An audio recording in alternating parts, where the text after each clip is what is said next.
everyone. I have to say, I wasn't expecting to be able to find anyone willing to make an interview during this holiday period. It's been tricky, but I found one. My friend Valentina Santini was more than delighted to join us in Science Factory. So, we're going to have a conversation with her about her career, her background, her interests, and I hope you enjoy the interview. So, without further ado, I leave you with Valentina Santini. Hello, everyone. Welcome to a new episode of Science Factory. Today, I have with me a good friend of mine, Valentina Santini. Welcome. Hi, thank you so much for having me. Hello, everyone. Well, we are going to talk about you today, about your work, your career, your interests. So, first, I wanted to start with your journey. What first sparked your interest in ancient Egypt, and how did that lead to your PhD in Egyptology? Well, I think that this is something that is common to all the Egyptologists, or at least all the Egyptologists that I know. I fell in love with ancient Egypt when I was a child, of course. But there's a specific episode that perhaps made me realize that I wanted to become an Egyptologist. And it happened when I was around 8 years old, more or less. And my class was planning a trip to the Archaeological Museum in Florence. And I was super excited, not because I was aware of the findings in the museum, but because, I mean, it was the chance to go on an adventure, an actual trip with my friends outside the classroom. So that was amazing. And I was really, really excited. And of course, I got sick. So I couldn't participate in the trip. And I was quite upset. So my mom decided to help me somehow. And she said, like, as soon as you are getting better, we are going to the museum. So the first Saturday, when I felt better, we went to the museum, my mother and and I clearly remember the sense of the beauty that I felt when I entered for the very first time the Archaeological Museum in Florence. I was surrounded by all these objects, and all these objects had so many stories, and they were connected to people. So somehow I also felt like these people were all around me. And this sense of beauty, I mean, I felt completely overwhelmed by this beauty. And I said to myself, like, I need to do this for a living. I want to feel this same sense of wonder for the rest of my life. And so I was lucky enough to be able to become an archaeologist and an Egyptologist. And I'm lucky today as well because I'm still pursuing this path, this activity, and I'm really lucky and happy to be here. And it also takes a lot of effort because people might think that this is an easy way, an easy path, but it's not. It's absolutely the opposite because it requires a lot of study, a lot of time, a lot of effort, and it takes a really long time. I've been checking your CV, and it's very impressive how many scientific publications you have, the books you've written, the projects you're involved in. I mean, it's kind of 7 pages. I have it here. It's 7 pages or something like that. So it's a very impressive career for such a young person Oh, because thank you also for the young person. Yeah, you're thank you. younger than me. So yes, it's very, very impressive. My CV is 2 pages, but it's Yeah, an I old style don't think so. CV. No, but No, but really. it's very interesting. And also that you maintained that passion through all these years. And how did that passion develop to this point, to this decision to do your PhD in the topic you're working on? Can you explain us what you're doing? Of course, of course. Thank you so much. I mean, I try my best, that's for sure. And this is something that I really love.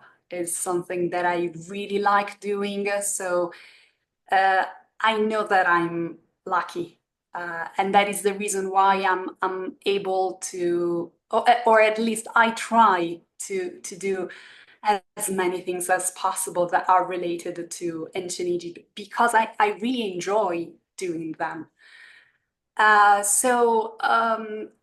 decided, I mean, when I was 8, I decided to become an Egyptologist, and then I was lucky because even if many people, a lot of people, especially in Italy, perhaps because we are aware of the condition of our cultural heritage, many people tried to dissuade me, saying that archaeology was not an actual job, Egyptology was not an actual job. So if I wanted to be paid, if I wanted to earn something in my life to pay the bills, I had to find something else. And perhaps maintaining Egyptology as a sort of a hobby, why not? But luckily, I decided not to follow the sort of pieces of advice that I received by these people. And I just continued with my path because I knew that I wanted to become an Egyptologist. So I studied, I obtained a BA in Florence at the University of Florence and an MA at the University of Pisa. And then I started working at the Museo Egizio in Turin. So again, I was really, really lucky. But then I understood that I needed to continue to study because, of course, in this kind of job, you cannot just stop studying. So I decided to change somehow my job. I decided to start working for CAMNES. So I basically came back to Tuscany. I'm from Florence, and CAMNES, which is the Center for Archaeological Studies that I work for, is based in Florence. And thanks to this new job, I've been also able to pursue the PhD that I'm currently pursuing. So that is the reason why I'm here right now, because of that passion that luckily continued, even if lots of people tried to dissuade me. Yeah.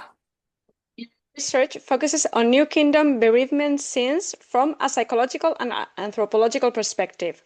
What exactly are you analyzing, and why is this approach important? I remember when you told me this the first time what you were doing, I was super surprised because it's a very original topic, isn't it? Is Yeah, there a lot of people doing this kind of research?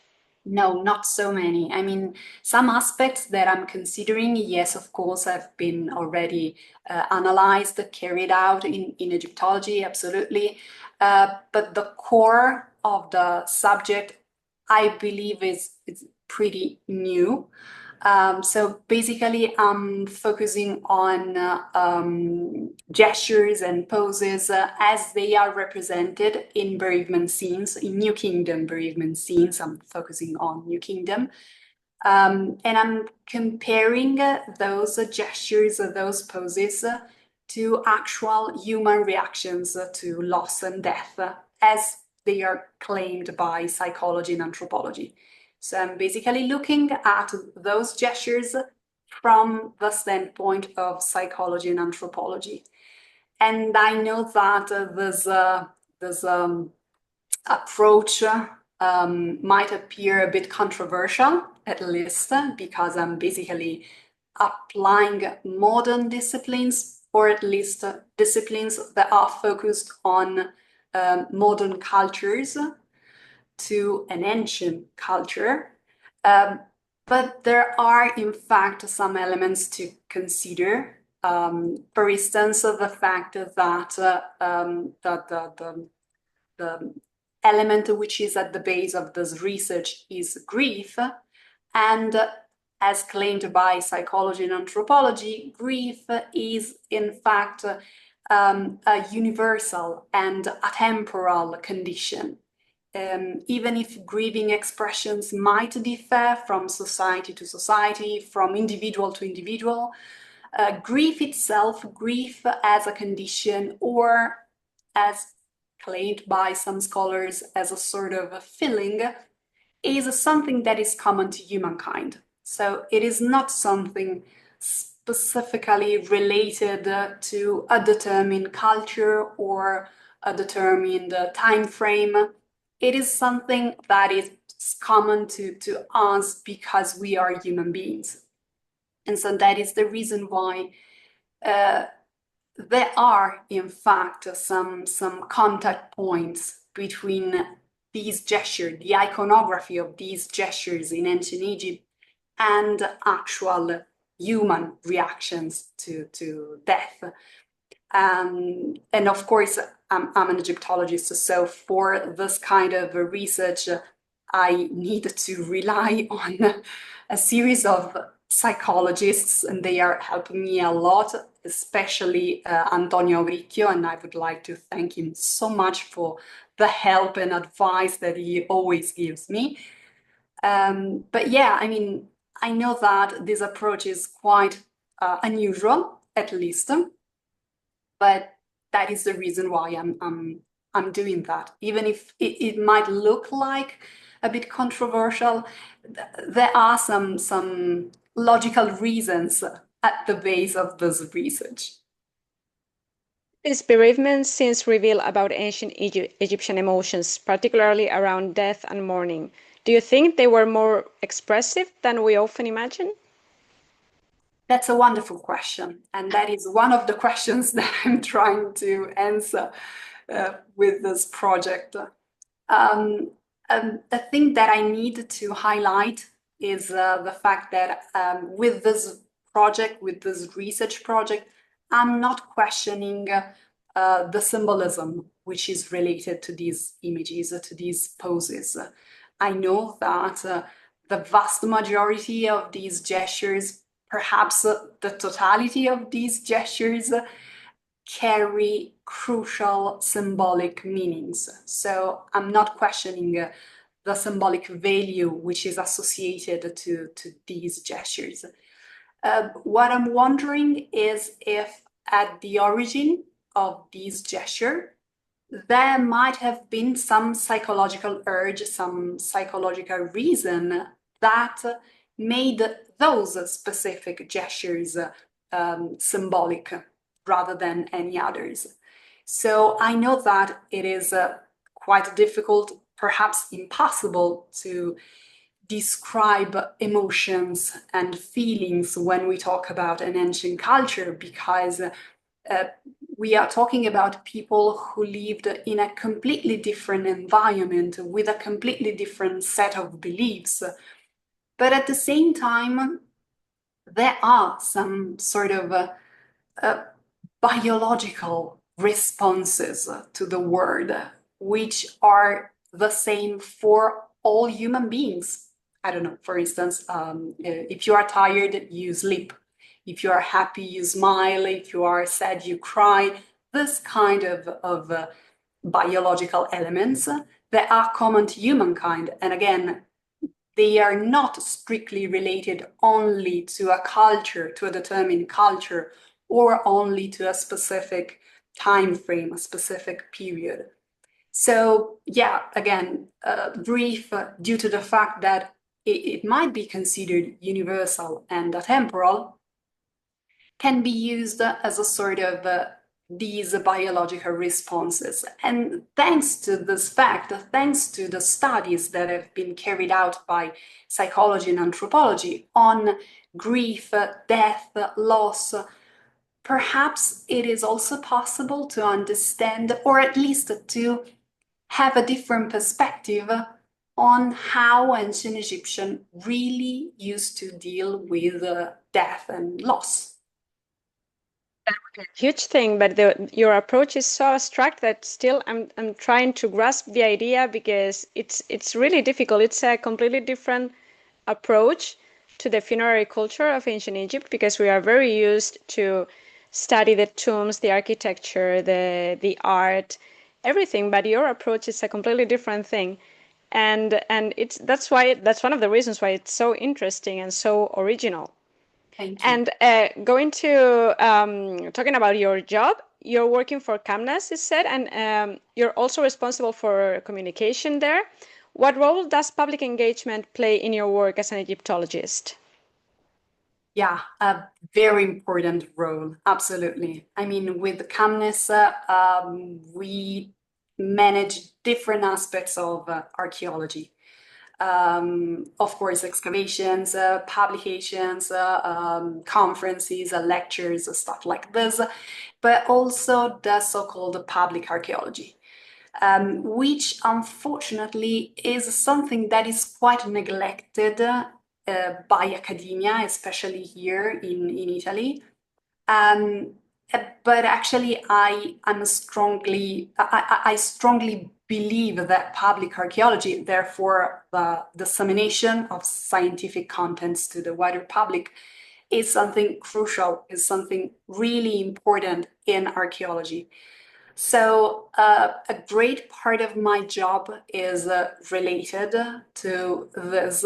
So trying to address scientific elements, scientific contents to a public of people who are perhaps interested in the topic, but they do not have any kind of Egyptological background. And this is something, again, that unfortunately in Italy is not particularly considered in academia. Uh, but we as CAMNES, and we are not alone, luckily, in this field, we value this aspect of archaeology, and I really try my best to do that because again, I really enjoy doing this kind of stuff, and I believe this is something that you also address perhaps with the Karakuni. And you were saying something about, for instance, when you write a book for the wider public, you have a different point of view on a subject that you know for years. I mean, but thanks to the possibility of writing something for a different kind of public, so not for Egyptologists, for instance, you acquire a different perspective on that topic. And I totally agree. This kind of archaeology allows you to gain a different kind of knowledge on this field, and that is amazing. I mean, you have the chance to learn, and you have the chance to have the possibility to enhance your knowledge on something like that. And I was thinking while I was hearing your podcast, I was thinking of, for instance, some questions that people ask in museums. I mean, when people go and visit Egyptian collections, and they ask questions that perhaps you haven't heard before because your approach to the topic was always related to scientific conferences. And the questions that people asked you were always related to scientific contents. So yeah, I think that this aspect needs to be enhanced because it really helps also us, that we also Egyptologists, also archaeologists, and those who had the chance to do public archaeology. Yeah, absolutely, because when you're disseminating knowledge for the wider public and you're not restricted by all the strict conventions of academia, you can free your mind and you can Yes. let some new ideas get into your brain, and maybe there is something useful there or something you had never thought about, because as you were saying, you have a certain approach, and when you have been working on a subject for a very long time, sometimes it's very difficult to give a step back and get a new perspective. So it's also very enriching when someone, even a kid, for example, or something, they are very creative with their questions. Sometimes their questions are like, oh, wow, I had Yeah, never thought of that like that. exactly. I've never thought of that. Yeah. Yeah, absolutely. So it's very creative and very important. And talking about books, you've written several books for a general audience, including, well, I'm not going to say the title in Italian. Help me with that. The Secrets of Tutankhamun. Exactly. I segreti di Tutankhamon. Yeah. Okay, I was not going to say that in Italian. What motivated you to write about him, and what do you think people still misunderstand about Tutankhamun? That's a wonderful question. Well, first of all, the book was not an idea that I had. I was asked to write that book, but I was thrilled because, full disclosure, I'm completely in love with the Amarna period and all the characters that are related to the Amarna period, so including Tutankhamun. So I was extremely excited, and I had the chance to write a book about Tutankhamun for the wider public. So uh, I was really happy with that. But at the same time, I was a bit worried because, I mean, a lot of books, a lot of pieces of writings, a lot of papers have been written on Tutankhamun for the wider public. So how could I give something new? How could I add some pieces of information that people didn't know? So I was really worried about that. Um, so I've decided to do something that was a sort of a mixture between something innovative and something quite traditional. Because of course I wanted to publish a book that was different from the others, but at the same time I also had to include those pieces of information that people needed to know, people who didn't have an archaeological and Egyptological background needed to have. So I couldn't take anything for granted, for instance. So I've decided to focus on Tutankhamun and our Carter from a more human standpoint. When we talk about Tutankhamun, we tend to think about the gold and the funerary mask and the tomb, so the treasure that was found within the tomb. But I wanted to highlight the fact that Tutankhamun, yes, of course, was a pharaoh, but it was also a person who lived thousands of years ago, but still a person. And so I tried to do that. I tried to underline the human aspects of Tutankhamun and the ones of our Carter, because again, when we talk about our Carter, we think about the discovery of the tomb of Tutankhamun. Like it looks like he didn't do anything before and after that event. So that is what I tried to do with the book. Of course, including also elements that are more related to like the myth Tutankhamun. For instance, there's a chapter dedicated to Tutmania. So the influence that Tutankhamun and the discovery of his tomb had on modern cultures. But I also tried to like have this different standpoint on the person, Tutankhamun, the person, and our Carter, the person. Interesting. I've never studied deeply the Egyptomania, but I really love the topic. And here in Belgium, there was an exhibition in the Marimont Musée that is at the south of Belgium. And it was very interesting to see all the objects, the toys, all kinds of objects, furnishings, I don't know, anything. And it was really nice, and I would really like to give it more time because I think it's very interesting. But I wouldn't even know how to begin to study that. So maybe I will ask you in the future. Right, if I can help.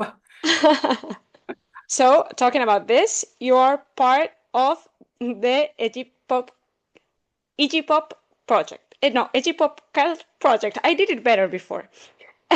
Could you Right. tell us how Egyptomania and especially Tutmania continues to influence popular culture today? Yes, a lot really. They still influence a lot contemporary cultures. And I mean, yes, this project, Egipopcult, is a project that has been ideated by Abraham Fernandez Pichel of the University of Lisbon. And the idea is to create a database to gather, to collect all the different kinds of influence of ancient Egypt in contemporary cultures. Um, and looking at this database and creating this database, so creating the entries that are part of this database, allows you to have a better overview of the actual influence of ancient Egypt in today's cultures. Quite recently, I had the chance to give a lecture for the ISSE, which is the Society for International Society for the Study of Egyptomania, on Tutmania. And I mean, I had a lot of fun gathering all the different images that I wanted to show them. But at the same time, having this perspective on how Tutankhamun still influence, I mean, 100 of years after the discovery of his tomb, contemporary cultures, makes you realize how much our cultures are shaped by the ancient ones. And Egyptomania is so still alive. If you have the chance, for instance, to go and visit a monumental cemetery, one of those that were created at the beginning of the 19th century, you can see a lot of obelisks, a lot of pyramids, a lot of scarabs, winged scarabs, because especially at that time, there was this profound love for ancient Egypt. But this love is still quite visible nowadays. And you can see it in advertising, you can see it in music, you can see it in movies, of course. Think about all the productions that were made on the course of the mummies and all the books and comics that were produced on the same topic. So yeah, Egyptomania is still very much alive nowadays. And also Tutmania as well. Of course, Tutmania had like its peak in the 20s, 1920s, so right after the discovery of the tomb of Tutankhamun. But then it continued, and I'm thinking about toys that were produced with the shape of Tutankhamun, for instance, the funerary mask of Tutankhamun. I'm thinking about, again, a lot of posters and advertising for many different stuff that are not related at all with ancient Egypt or with Tutankhamun, like lemons, King Tut lemons, or pens, or really cigarettes. A lot of advertising related to Tutankhamun are advertising of tobacco and cigarettes. So yeah, I'm still wondering why Egyptomania and Tutmania are so much alive nowadays. But the fact is that they are all around us. Do you think pop culture representations of ancient Egypt help spark interest, or do they risk spreading stereotypes? How do you see this balance? I think both. It mainly depends on the way in which you decide to talk about ancient Egypt.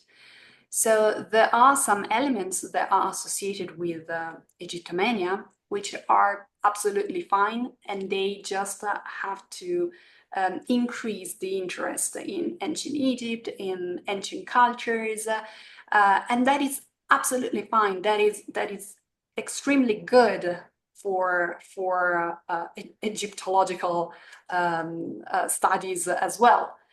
But at the same time, there are also a lot of things that are strictly related to stereotypes. Stereotypes that most of the times are uh, perhaps even dangerous because they contribute to create a sort of a wrong idea of the past. And I'm thinking about all the fake news, which are only partially related to Egyptomania, but still that we hear about the pyramids, how they were built, or aliens, which somehow were related to ancient Egyptians and left some mysterious signs in hieroglyphs, stuff like this. And they are extremely dangerous because they might be used as a sort of proof of the fact that archaeology and Egyptology somehow um, do not want to let people know the truth for some reasons that I don't know. But unfortunately, sometimes there is this idea of the fact that academia is a sort of elitarian word and they have the real knowledge and they do not want to share it with the rest of the world. And sometimes some elements related to Egyptomania might be also linked to this aspect, and that is quite worrying. True. It's the air of mystery and the unknown, the secrets. That is very attractive. That is very exotic, and I think people love to think that. And when I started to study Egyptology, when I did the master, um, I was really surprised about how much knowledge, how many articles, books are free and you can find them easily. Well, easily, you need to know where to, but they are there. Yeah, yeah. And some of them you just type the name of the book and that's it. And it's Yes. there. It's free, open access and so on. So it's like the knowledge is there. It's true that if you are looking for something really specific, then you need to know where to find it, or but there are so many things that you can find in a pretty easy way that when I hear this other argument that the Egyptologists, archaeologists, historians, and so on, they don't want people to know the truth. They don't want to share the secrets and mysteries of Egypt, of ancient Egypt, and so on. It annoys me a lot because it's like if you knew, I mean, it's just using Google and or now AI, but it's there, and it's a pity that people don't realize that because all the archaeologists and Egyptologists are trying to publish everything they have studied or everything they have worked on, and it's a lot of work, and then it's like nothing for the general public. How did you see the future of Egyptology? Wow, that's a huge question. The future of Egyptology. I think that we are going to a very interesting path because we are starting working with different disciplines, for instance. Whereas before, Egyptology was like a sort of discipline that somehow wanted to stay by itself. But as you can clearly imagine, due to the topic of my dissertation, um, I'm a strong supporter of interdisciplinarity and multidisciplinarity and the idea of different disciplines that dialogue and work together.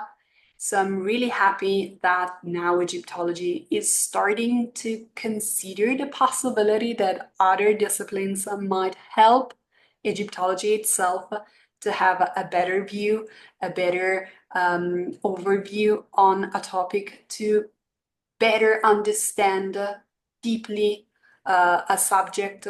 And I'm thinking about, of course, psychology in my case, but also all the different techniques that we applied, for instance, in archaeometry. So I think that the future of Egyptology should stay on this path.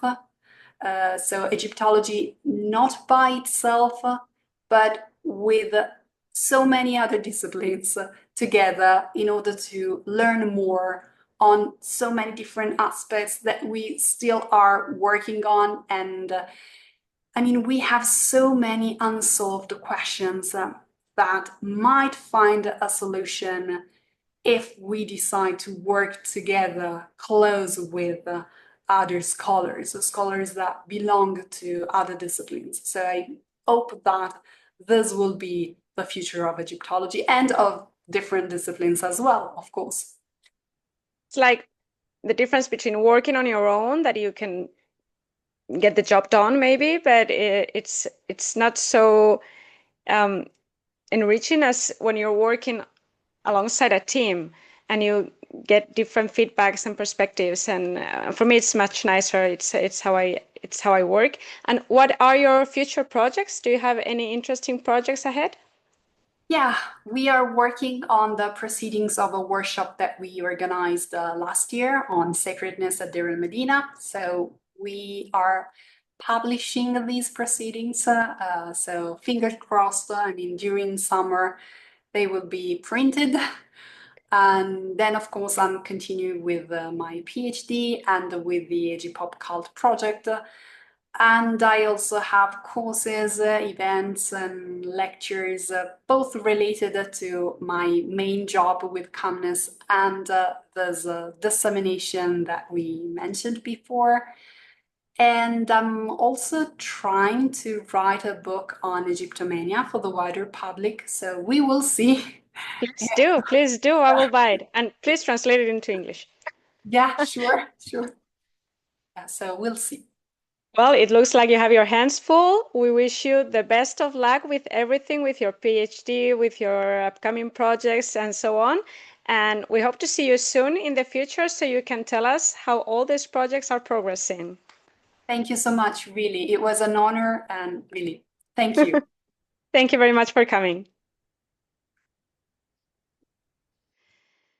Well, I have to say it wasn't a surprise. I knew that talking to Valentina was going to be very easy, and indeed it was. I hope you liked the topic of her research, what she's doing. I think her approach is a very original one. The psychological approach is not so common. So I wish her the best of luck, and I'm sure she's going to do a great job. She's already doing it. So I hope that we can have her again in the future to talk about her progress and her future projects. We are going to see each other in September in Cairo. So who knows, maybe we can talk in person, share our conversation with you. I have to say I'm pretty happy about this interview and how fast I did the editing process, and I've learned new tricks. So I hope you like them. I've inserted some pictures related to what we were discussing and so on. So it took some time, but it's taken less time than other occasions. So I'm happy with that. Please, I'm also taking the time to collect all the links of the projects of the things we have been talking about. So I'm going to leave them in the description below. You can find them there, and if you are curious, you can find more information there. If you like what I'm doing or you have any ideas of how I might improve, please let me know. Comment, like, subscribe, and all the typical things I'm supposed to say. See you.